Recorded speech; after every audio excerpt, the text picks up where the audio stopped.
PPT Channel ครับวันนี้มีเมาส์ตัวล่าสุดจากแบรนด์รันนะครับซึ่งแบรนด์เนี่ยหลายๆคนอาจจะไม่เคยได้ยินนะครับแต่จริงๆแล้วเขาก็ออกเกมมิ่งเกียร์มาหลายตัวเหมือนกันนะครับส่วนมากจะเป็นตัวโคลนนะครับแต่ตัวนี้ครับรัน Leviathan V4 นะครับก็ไม่แน่ใจเหมือนกันว่า V1 ถึง V3 อยู่ไหนครับอยู่ดีมา V4 เลยตัวนี้เป็นหนึ่งตัวที่น่าสนใจเพราะว่าเขาใช้เป็นสเปคล่าสุดในเมาส์เกมมิ่งเกียร์ของจีนในปัจจุบันที่ควรจะมีนะครับพูดง่ายๆครับตัวเนี้ยมันจะมีสเปคที่เทียบเท่าพวก ATK เวอร์ชัน Ultimate ตัวต่างๆทั้ง X1 F1 ตัวเนี้ยสเปคเท่ากันหรืออาจจะดีกว่าครับส่วนอีกเรื่องนึงคือเรื่องของรูปทรงครับเอาจริงๆรูปทรงไม่ได้แปลกนะครับไซส์เนี่ยจะมีความคล้ายๆกับ ATK X1 เลยแต่จะมีบางส่วนที่ผมรู้สึกว่า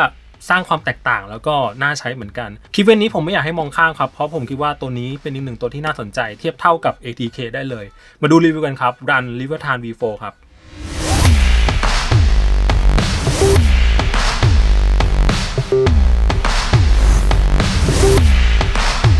อย่างแรกเลยคือลิเวอร์ทานเนี่ยเขาจะเป็นเหมือนเป็นชื่อสัตว์ในตำนานครับแต่จากภาพโปรโมทเนี่ยทางรันเนี่ยน่าจะสื่อถึงพวกปลาวาฬยักษ์นะครับแล้วก็นี่คือหน้าตาเจ้าลิเวอร์ทาน V4 ครับ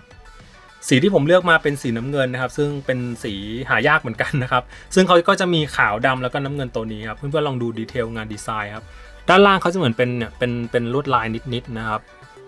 ตรงนี้เป็นชื่อยี่ห้อครับแล้วก็มีลายตรงนี้เหมือนกันเท่ดีผมรู้สึกว่าสีเมทัลลิกแบบนี้โคตรสวยเลยคือมันจะมีความสะท้อนแสงเพื่อนๆเห็นไหมมันจะมีความเงาหน่อยแต่ตรงนี้เป็นผิวฝืดนะครับเป็นผิวด้านนะเพียงแต่สีมันจะมีความเล่นกับแสงหน่อยรู้สึกว่าสีน้ำเงินเป็นสีที่โคตรสวยอีกหนึ่งสีเลยแล้วก็นี่เป็นหน้าตาตัวรับ 8K นะครับถ้าเกิดเสียบสายเนี่ยจะมีไฟติดตรงนี้แล้วก็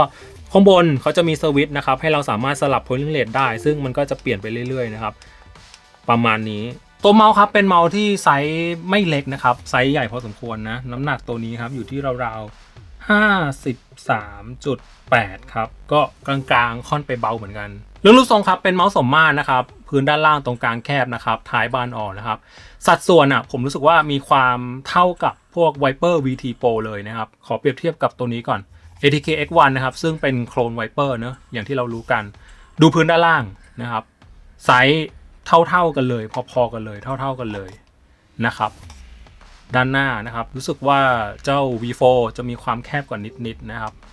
ท้ายบ้านออกเหมือนกันสัดส่วนนะครับสูงพอๆกันท้ายลาดพอๆกันเพราะฉะนั้นผมขอบอกว่าเจ้า V4 เนี่ยมีความคล้ายๆกับ X1 หรือว่าพวก Viper VT พอสมควรเลยการจับก็แน่นอนครับปาล์มกริปคอกริปฟิงเกอร์ทิปก็คิดว่าโอเคนะครับเพราะว่ามันจะมีส่วนบริเวณทาบนิ้วโป้งตรงนี้ให้เราได้จิกตัวเมาส์ได้ลากตัวเมาส์ขึ้นลงนะครับแล้วก็ด้วยความยาวของตัวเมาส์ครับคนมือใหญ่จับได้แน่นอนครับอย่างผมนะครับส่วนคนมือเล็กก็อาจจะต้องปรับตัวนิดนึงเพราะว่าเมาส์ไม่ใช่เมาส์ไซส์เล็กเนาะสิ่งที่ผมชอบคือไอ้จุดบริเวณวางนิ้วตรงนี้ครับมันจะมีความโค้งๆนิดนึงสอดรับกับนิ้วเรานิดนึงนะครับจับได้พอดีมากนะครับพื้นผิวครับมีการเคลือบมาครับทางร้านเนี่ยเขาให้ชื่อว่า Thermo Sensitivity Coatingเอาจริงๆมันก็เป็นโคตติ้งธรรมดาแหละแต่ก็มีความหนึบมีความฝืดพอสมควรไม่เหนียวนะครับเนี่ยเราก็เพื่อนๆดูความเล่นกับแสงดิสวยปะ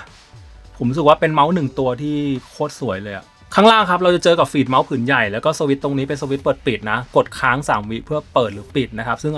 ผมชอบแบบโยกมากกว่าอันนี้มันเสียเวลานิดนึงเซนเซอร์ครับก็เมาส์ในปี 2025 นี้ที่ควรจะมีครับคือ PicArt 3950 นะครับตัวเนี้ยเขาจูนมานะครับรีด DPI ได้ 45,000 โคตรเยอะเลยนะครับแล้วก็เรื่องของชิปเซตตัวนี้ใช้ Nordic เป็นซีรีส์54ครับสรุปง่ายๆแล้วกันจะเป็นชิปเซตตัวเดียวกับพวก ATK X1 V2 Ultimate แล้วก็ F1 V2 Ultimate ครับตัวเดียวกันซีรีส์54ครับก็จะส่งสัญญาณได้ไวกินพลังงานน้อยครับซึ่งหน้านี้ครับคือความสามารถของตัวชิปเซตตัวนี้นะครับเรารู้ไปก็เท่านั้นเพราะว่าเราไม่รู้ว่ามันแปลว่าอะไรเนาะไฮไลท์ของเมาส์ตัวนี้ผมคิดว่าเป็นเรื่องของโครงสร้างข้างในเว้ยเพื่อนๆลองดูภาพนี้นะครับมันจะเป็นโครงสร้างที่ทางร้านเขาให้ชื่อว่า whalebone นะครับหรือว่าโครงกระดูกของปลาวาฬนะครับสังเกตมันจะมีความเอียงๆแล้วก็มีความแปลกๆหน่อยเพื่อนๆลองดูตรงสวิตช์คลิกนะครับสวิตช์คลิกมันจะมีความเอียงใช่ไหมซึ่งโดยปกติเมาส์เกมมิ่งทั่วไปมันก็จะเป็นสวิตช์ตรงๆใช่ไหมแต่เนี่ยจะมีความเอียงสอดรับกับความเอียงของสวิตช์ซึ่งผมคิดว่าแปลกดีแล้วก็รู้สึกว่าจะเจอกับเมาส์ตัวนี้ตัวแรกหรือเปล่าไม่แน่ใจแต่เท่าที่จำได้นะผมรู้สึกว่าเมาส์ตัวนี้ใช้ตัวแรกแล้วก็จะมีของ VGN King ที่ใช้เทคโนโลยีประมาณนี้เหมือนกันนะครับตามหลักผมคิดว่ามันน่าจะทำให้ตัวสวิตช์มีความนิ่งขึ้นนะครับแต่เท่าที่ได้ลองใช้จริงๆผมรู้สึกว่าไม่ได้ต่างกับพวกสวิตช์คลิกทั่วไปไม่ได้ต่างกับของ ATK ทั่วไปก็เป็นสวิตช์ที่แน่นหนึบเหมือนกันมีความดิดเด้งดีเท่ากันมีความนิ่งๆพอๆกันนะครับการที่สวิตช์วางเอียงไม่ได้รู้สึกว่ามันจะคลิกดีกว่าเท่าไหร่นะซึ่งสวิตช์คลิกตัวนี้ครับเขาให้มาเป็น Gen 2 TTC Optical Switch นะครับก็ค่อนข้างแปลกเหมือนกันเพราะว่าโดยทั่วไปก็จะให้เป็น Omron ใช่ไหมอันนี้ให้เป็น TTC ครับฟังเสียงคลิกนิดนึง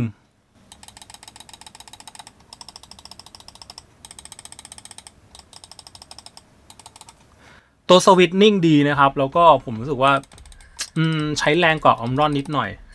คือใช้แรงกว่า ATK แน่นอน ATK ใช้แรงน้อยกว่า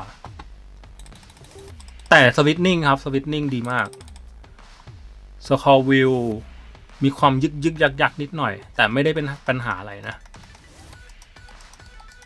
แบตตัวนี้ก้อนใหญ่เหมือนกัน500มิลลิแอมป์นะครับถ้าเกิดเปิดโหมด performance ใช้ได้ประมาณ150ชั่วโมงก็ถือว่าเยอะพอสมควรเลยถ้าเกิดเปิดโหมดธรรมดาเพิ่งเรียน 1,000 ก็น่าจะ200อัพคิดว่างั้นนะมาดูซอฟต์แวร์การรองรับการสร้างค่าผ่านเว็บด้วยครับ Runtext/Hub นะครับกดเข้ามา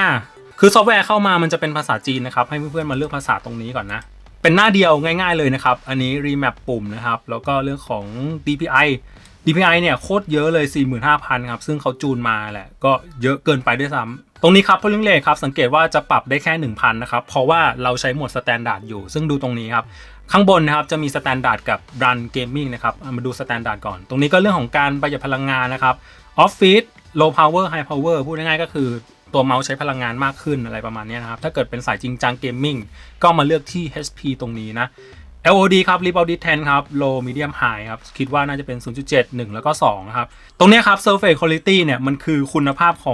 ของพื้นผิวของแผ่นรองเมาส์อ่ะซึ่งตอนแรกผมคิดว่าตัวเลขตรงนี้มันโมหรือเปล่านะครับแต่เดี๋ยวผมจะลองขยับเมาส์ไปตรงแผ่นรองเมาส์ที่มันไม่ค่อยดีเท่าไหร่ที่มันแบบฝืดๆนะครับดูตัวเลขตรงนี้ครับเหลือ38นี่ครับเหลือ38นะเดี๋ยวผมจะขยับไปตรงแผ่นรองเมาส์ดีๆนะครับตัวเลขจะเพิ่มไหมนี่ครับเพิ่มเป็น3941นะครับมันจะค่อยๆมีการเปลี่ยนแปลงซึ่งไม่รู้ว่าเขาทำงานยังไงแต่ก็แปลกดี Angle Snapping Ripple Control Motion Sync ปรับได้นะครับ Wireless Turbo ตรงนี้ไม่มีข้อมูลเลยว่าเขาทำงานยังไงนะครับทั้ง3โหมดโหมด1โหมด2โหมด3แล้วก็ออโต้ผมก็เซตเป็นออโต้แล้วกันรู้สึกว่าไม่มีข้อมูลว่ามันคืออะไรนะครับ Angle Tuning ปรับได้นะครับแล้วก็ Key Delay ตรงนี้น่าจะเป็นพวก Debug Time นะครับซึ่งตรงเนี้ยเราสามารถปรับแยกปุ่มได้เจ๋งพอสมควรนะครับคลิกซ้ายคลิกขวาเมาส์กลางอะไรประมาณเนี้ยนะครับส่วนตัวผมแนะนำที่ประมาณ4หรือ3นะครับโอเคเรามาดูที่ Run Gaming นิดนึงนะครับมันจะมีการรีบูตใหม่แป๊บนึงเนี่ยครับพอเป็น Run Gaming เราสามารถเลือก polling rate ได้ที่ 8,000 แล้วนะครับแล้วก็ค่าอะไรต่างๆตรงนี้ครับ Performance Mode จะมีเพิ่มคำว่า Gaming Plus นะครับก็อาจจะใช้ประสิทธิภาพตัวเมาส์สูงสุดนั่นแหละนะครับแต่เขาก็ไม่ได้มีข้อมูลบอกนะครับว่ามันดีแค่ไหนนะครับแล้วก็ตรงนี้ครับ Key Delay ครับตรง Debug Time เมื่อกี้แหละคราวนี้เราสามารถปรับแยกนะครับค่ากดแล้วก็ค่ายกนะครับเราสามารถปรับแยกได้นะครับซึ่งเอาจริงๆตรงนี้ผมไม่แน่ใจว่ามันทำงานได้จริงๆหรือเปล่าเพราะว่าสวิตช์ของเมาส์มันไม่เหมือนสวิตช์ของคีย์บอร์ดคือเทคโนโลยีนี้มันจะคล้ายๆกับ Rapid Trigger ของคีย์บอร์ดแต่พอมาใช้กับเมาส์ผมไม่รู้สึกว่ามันจะทำงานได้ขนาดนั้นอันนี้ไม่ชัวร์นะครับแล้วก็เท่าที่ได้ทดลองเล่นไม่ได้เห็นถึงความแตกต่างอะไรเท่าไหร่อาจจะเป็นลูกเล่นหนึ่งที่มันอาจจะยังไม่เห็นผลตอนนี้นะครับแต่รันเขานำเทคโนโลยีนี้มาใช้แล้วก็น่าสนใจมากๆคล้ายๆกับ Rapid Trigger ของคีย์บอร์ดผมคิดว่าหลายๆคนอาจจะไม่ค่อยรู้จักแบรนด์นี้นะครับจริงๆเขาก็มีมาสักพักแล้วแหละ